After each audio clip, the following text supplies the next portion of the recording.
ប្រសិនបើយុវជនដឹងអំពីអត្ថប្រយោជន៍នៃការអភិវឌ្ឍទៅលើសមត្ថភាពរបស់ខ្លួននោះយុវជននឹងទទួលបាននូវឱកាសការងារដូចជាឱកាសនៃការប្រកួតប្រជែងកាន់តែល្អប្រសើរតែម្ដងនៅក្នុងបរិបទសង្គមយើងបច្ចុប្បន្ននេះគឺយុវជនទាំងអស់គឺត្រូវតែទាមទារនៅក្នុងការអភិវឌ្ឍខ្លួនឯងឲ្យបានខ្លាំងដើម្បីឲ្យមានឱកាសនៅក្នុងការប្រកួតប្រជែងទាំងឱកាសនៅក្នុងការប្រកួតប្រជែងក្នុងការទទួលបានអាហារូបករណ៍ទៅរៀនសាលាថ្លៃៗសាលាល្អៗឬក៏ឈានទៅដល់សាលាដែលនៅក្រៅប្រទេសឬក៏ការប្រកួតប្រជែងទៅលើសមត្ថភាពឲ្យខ្លាំងដើម្បីទទួលបានឱកាសការងារដែលទទួលបាននៅប្រាក់ខែច្រើនទូនាទីល្អផងដែរអញ្ចឹងថាតើមានកត្តាអ្វីខ្លះដែលយុវជនទាំងអស់គ្នាគួរតែគិតឲ្យបានខ្លាំងនៅក្នុងការអភិវឌ្ឍដល់ខ្លួនឯងតែម្ដងទីមួយគឺកត្តាការងារជាធម្មតាការងារនៅក្នុងពេលបច្ចុប្បន្នគឺមានប្រភពនៃការងារជាច្រើនក៏ប៉ុន្តែសួរតើយុវជនទាំងអស់គ្នានឹងបានទៅកាន់កម្មក៏ដូចជាបានធ្វើការងារដែលគេបានផ្សព្វផ្សាយនឹងទៅតាមទូនាទីក៏ដូចជាតំណែងជាពិសេសគឺអត្ថប្រយោជន៍នៃប្រាក់ចំណូលនឹងតើយុវជនរបស់យើងទាំងអស់គ្នានឹងទទួលបាននៅឱកាសទាំងអស់នេះនៅបើសិនណាបើយើងខ្លួនឯងយើងពុំទាន់ទទួលបាននៅឱកាសដ៏ល្អទេឱកាសនៃការប្រកួតប្រជែងទីផ្សារគឺវាអាស្រ័យទៅលើសមត្ថភាពរបស់យុវជនតែម្ដងតើធ្វើយ៉ាងណាដើម្បីឲ្យយុវជនទទួលបាននៅឱកាសដ៏ល្អនេះដោយដែលបងប្អូនទាំងអស់គ្នាបានដឹងហើយថាសង្គមក្នុងពេលបច្ចុប្បន្ននេះគឺជាសង្គមនៃការប្រកួតប្រជែងបើយើងមានសមត្ថភាពល្មមការប្រកួតប្រជែងនៅក្នុងការទទួលបានឱកាសការងារដ៏ល្អប្រាក់ខែច្រើនគឺវាពិបាកនៅក្នុងការទទួលបាននៅឱកាសទាំងអស់នេះណាវាទាមទារឲ្យយុវជនទាំងអស់គ្នាមានស្មារតីនៅក្នុងការព្យាយាមឲ្យខ្លាំងក្លានៅក្នុងការពង្រឹងក៏ដូចជាពង្រីកនៅចំណេះដឹងរបស់ខ្លួនឲ្យបានខ្លាំងដើម្បីទទួលបានឱកាសប្រកួតប្រជែងជាពិសេសគឺទទួលបាននៅឱកាសការងារដ៏ល្អនៅក្នុងវិស័យឬក៏អាជីពរបស់គេតែម្ដងនេះគឺតកតងជាមួយនឹងបញ្ហាការប្រកួតប្រជែងទៅលើទីផ្សារទី2តកតងជាមួយនឹងបច្ចេកវិទ្យាក្នុងពេលបច្ចុប្បន្នដោយដែលបងប្អូនទាំងអស់គ្នាបានដឹងហើយថានៅក្នុងពេលបច្ចុប្បន្ននេះបច្ចេកវិទ្យាគឺមានការអភិវឌ្ឍឥតឈប់ឥតឈរនោះទេដោយយើងពីមុនយើងមានត្រឹមកុំព្យូទ័រក៏ដូចជាយើងបានវាយអត្ថបទឬក៏មានកម្មវិធីនៅក្នុងការគិតលេខធម្មតាក៏ប៉ុន្តែដោយសារតែសង្គមបច្ចុប្បន្នគឺមានភាពជឿនលឿនយ៉ាងខ្លាំងតែម្ដងគឺមានសម័យ AI តែម្ដង AI គឺបានជួយសម្រួលការងារយ៉ាងច្រើនសម្រាប់ម្ចាស់អាជីវកម្មដូច្នោះហើយចង់មិនចង់ដើម្បីឲ្យខ្លួនឯងរត់ទាន់តាមសង្គមនោះតែយុវជនត្រូវតែយល់ដឹងអំពីបច្ចេកវិទ្យាឲ្យបានខ្លាំងដើម្បីឲ្យខ្លួនឯងពង្រីកនៅចំណេះដឹងក៏ដូចជាឱកាសផងដែរបើយើងមានតែចំណេះដឹងក៏ប៉ុន្តែយើងមិនបានពង្រីកនៅអំណាចឬក៏ឥទ្ធិពលនៃការទទួលបានឱកាសរបស់យើងតាមរយៈការស្វែងយល់អំពីប្រព័ន្ធបច្ចេកវិទ្យាការផ្សព្វផ្សាយតាមប្រព័ន្ធបច្ចេកវិទ្យានោះទេ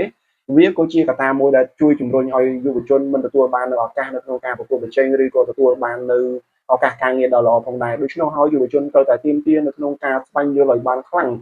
ឬក៏ត្រូវតែចេះអំពីប្រព័ន្ធបច្ចេកវិទ្យានៅក្នុងពេលបច្ចុប្បន្នតែម្ដងចំណុចទី3គឺយុវជនត្រូវតែដឹងអំពីអត្ថប្រយោជន៍នៃការអភិវឌ្ឍខ្លួនឯងកាលណាយុវជនបានដឹងអំពីអត្ថប្រយោជន៍នៃការអភិវឌ្ឍខ្លួនឯងវាជាក់ច្បាស់ណាស់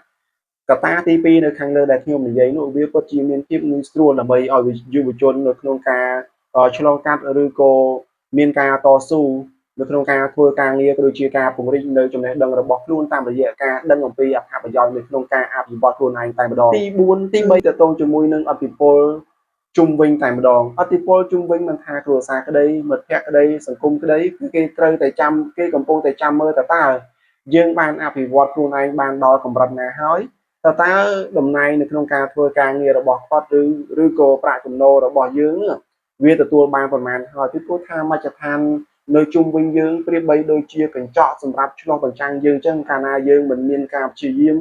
ឬក៏មិនមានឱកាសនៃការធ្វើការងារបានល្អទេនោះយើងចាំតែមើលទៅគឺសង្គមយើងបច្ចុប្បន្នគឺចាំតែមើលហើយចាំតែថាទេបើសិនណាបើយើងធ្វើល្អទទួលបានលទ្ធផលល្អគេនិយាយគេសរសើរយើងក៏ប៉ុន្តែបើសិនយើងមិនធ្វើឬក៏យើងនៅនឹងត្រឹងមិនព្យាយាមអភិវឌ្ឍខ្លួនឯងទេចាំតែស្ដាប់នៅពាក្យនឹងទារបស់អ្នកជិតខាងទៅអញ្ចឹងយុវជនត្រូវតែដឹងអំពីអត្ថប្រយោជន៍នៅក្នុងការអភិវឌ្ឍខ្លួនឯងកាលណាយើងមានការអភិវឌ្ឍខ្លួនឯងបានខ្លាំងមិនថាខ្លួនយើងផ្ទាល់ក្តីមិនថាក្រុមគ្រួសាររបស់យើងក្តីមិនថាសង្គមជាតិរបស់យើងក្តីគឺពិតជាមានការរីកលូតលាស់រីកចម្រើនបានលឿនតាមរយៈការចេះអភិវឌ្ឍខ្លួនឯងរបស់យុវជននីមួយៗតែម្ដងជាពិសេសគឺយុវជននៅតាមតំបន់ដាច់ស្រយាលខ្ញុំបានឃើញពួកគាត់គឺមានការខិតខំប្រឹងប្រែងខ្លាំងតែម្ដងជាពិសេសបងប្អូនដែលគាត់កំពុងតែសិក្សានៅថ្នាក់អនុវិទ្យាល័យក៏ដូចជាថ្នាក់វិទ្យាល័យបើសិនណាបើគាត់មានលទ្ធភាពល្មមឪពុកម្ដាយរបស់គាត់ព្យាយាមជំរុញឲ្យពួកគាត់ខំប្រឹងរៀនមិនថា